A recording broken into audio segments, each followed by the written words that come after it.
Whether small or great, no matter what the stage or grade of life, the call rings up the curtain, always on a mystery of transfiguration, a rite or a moment of spiritual passage, which when complete, amounts to a dying and a birth. The familiar life horizon has been outgrown. The old concepts, ideals, emotional patterns no longer fit. The time for passing of the threshold is at hand.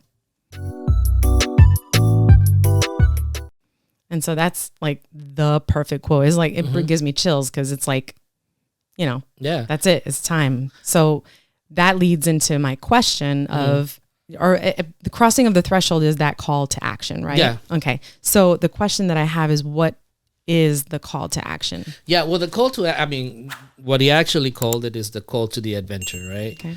Call to the that's right. Sorry. Yeah. The call to the adventure. We'll call it the call to the quest, but that's the first stage on the hero's path, on the hero's journey, right? Mm-hmm.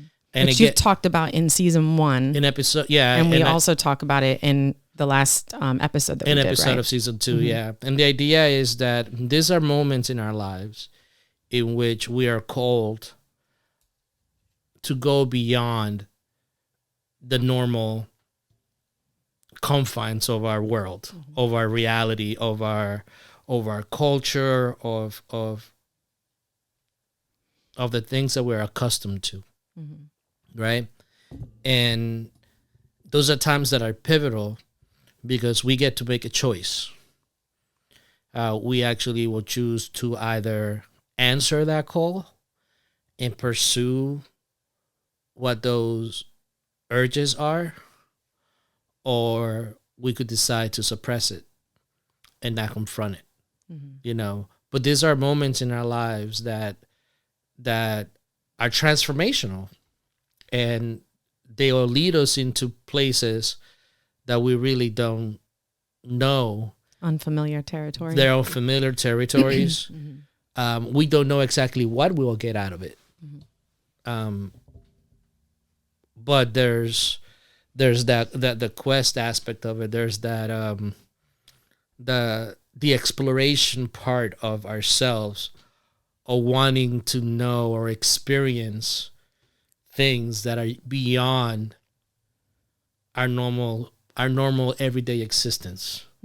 If that makes any sense. Yeah, it makes sense. It does make sense. I feel like it's in to put it in practical terms, it's, it can be a new relationship. It can be a new job. It could be the loss of a love. It's different things, isn't it? It depends on your situation. Okay. And it depends. This is why we always talk and we emphasize on the individual. Right. And the individual experience and how unique it is, because it all depends.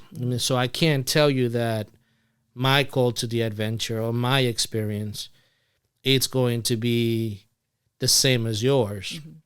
There are common denominators, there are common themes, and there are common things that we could learn from each other as to, for instance, when the situation presents itself, how are you going to deal with that initial fear, with that anxiety? How are you going to go beyond the fear of leaving the normal into the fear of going into the unknown? So you're sort of answering my next question, because the thing that I was going to ask you next is, why is it that people sort of, I don't want to do that, I'm not going there. Like, they refuse to accept that call to the adventure. Like, why? I think you've talked about that as a problem.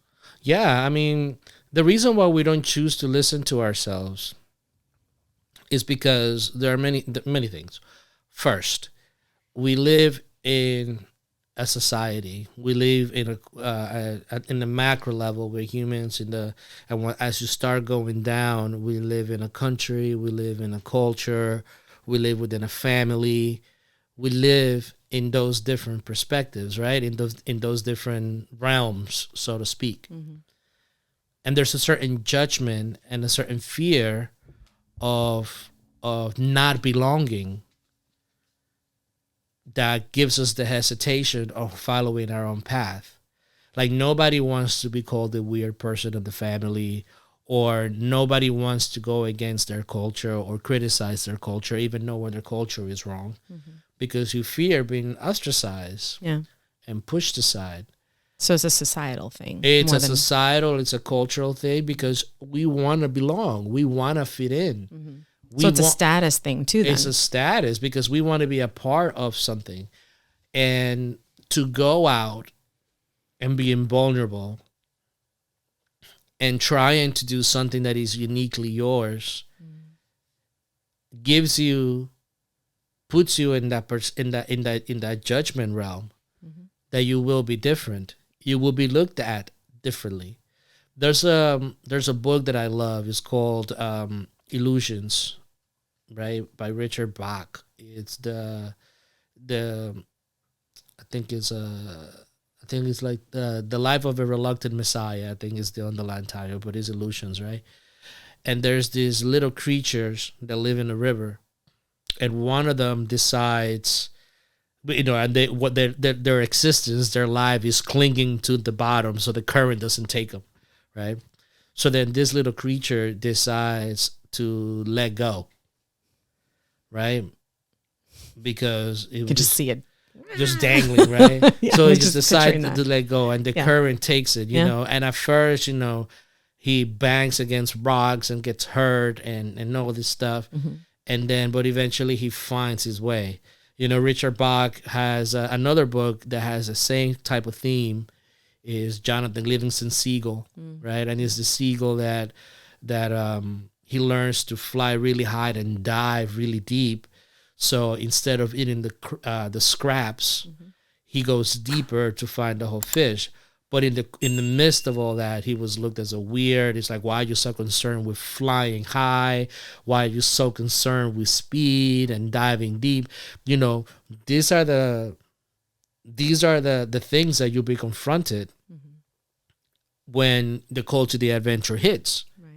And in a practical sense, because again, a lot of these experiences is just in a movie. We see it in the screen, and we're like, oh my God, I wish I could be like Neo that answers, meets Morpheus and all that stuff, But this is what happens in you, and you see it. And the people that are courageous enough to answer that call, some of them. Again, this is the part when it gets a little tricky, because then you start measuring, because there's an aspect of what you'll find that is a life that is uniquely yours, but it may not be in the grand. It doesn't come out with a grand scheme as, let's say, for instance, Steve Jobs, right?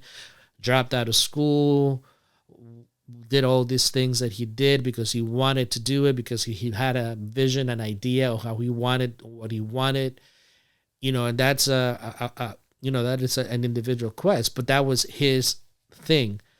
The problem lies when we start comparing a person that really wants to live a simple life, or that wants to live from that point of view and doesn't really get that recognition, and then we start comparing it to someone like Steve Jobs. There's those extremes and everything in between. The problem is that, so the call to adventure, people fear answering that call because, well, I don't know exactly in that spectrum where I'm going to end up. I want to end up like that so I could be recognized in my society, but sometimes that doesn't happen. So just that fear that you may not get that recognition if you follow it, that's something that holds people back. So then what does the individual do? Ultimately, it's really choosing. Now, you could choose not to and live your life. And it may be a good life. And it may be a life that is productive in societal terms. You may have that status. You may have the recognition of the group. You may have all that, and it's okay. You don't have to listen to it. This is not like a mandatory thing.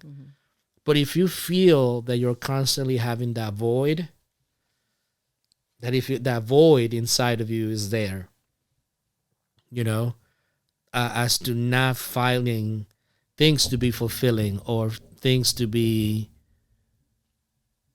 that it grows you, then you should really take a look into more in depth with it. But it's ultimately a choice, you know? And if that void persists and you never investigate it or go into figuring out why that void is still there, it may persist and it may become bigger and bigger and bigger. And before you know it, you look back at your life and you might say, what the hell was that for? I mean, you see it happen, you know, and then we start clinging to things that gives us identity, you know. But those things are not, they're not bringing light into the world. They're really creating separation. And you see that a lot with certain types of people that think that they have arrived, or I don't want to follow that because I'm so set in a certain way that you become the villain. Right. Okay. So basically the call to adventure is that that moment where you just feel that push, that feeling inside. And I think everybody feels it differently, but you feel it, right? But you know that it's either a choice you make or something that's just thrown at you. And basically the issues and the problems surrounding that is the societal pressures that we feel by families, cultures, status, and things like that. And so what you're saying, to just wrap up this segment, is that we have to make a choice. Yes. Bottom line.